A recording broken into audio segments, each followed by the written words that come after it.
Vous savez, dans le foot, les gardiens de but sont un peu les chevaliers en armure, avec leurs gants comme boucliers. Mais imaginez un gardien, les mains nues, face à des tirs surpuissants. Ça paraît fou, non? Pourtant, c'est l'histoire vraie d'un homme qui est devenu une légende, précisément parce qu'il a refusé de porter des gants. Retournons en 1938, en pleine Coupe du Monde en France. L'équipe du Brésil, déjà favorite, affronte la Pologne dans un match qui va entrer dans l'histoire. Sous une pluie battante, le terrain de Strasbourg est un véritable champ de boue. Dans les buts brésiliens, un certain Leonidas da Silva, surnommé le Diamant Noir, brille de mille feux. Mais aujourd'hui, on ne va pas parler de lui, mais de son homologue polonais, le gardien Ernest Wilimowski.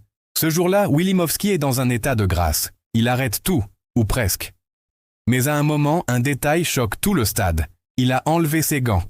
Trempés et alourdis par la boue, ils sont devenus inutiles, voire dangereux. Alors, il décide de continuer à main nue. C'est un geste d'une audace incroyable. Il plonge, il capte, il repousse les frappes des Brésiliens avec une détermination hors du commun, le visage et les mains couverts de boue. Malgré ses efforts héroïques et un score final de 6-5 pour le Brésil après prolongation, l'un des plus grands matchs de l'histoire du mondial, Wilimowski a marqué les esprits. Il n'a pas gagné la coupe, mais il a gagné le respect du monde entier.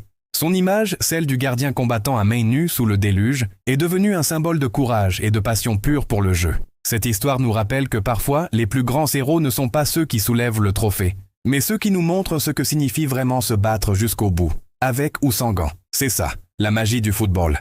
Merci d'avoir regardé cette vidéo. Si cette histoire incroyable vous a plu, n'hésitez pas à laisser un like, à commenter et surtout à vous abonner pour ne rien manquer de nos prochaines légendes du foot. À très bientôt.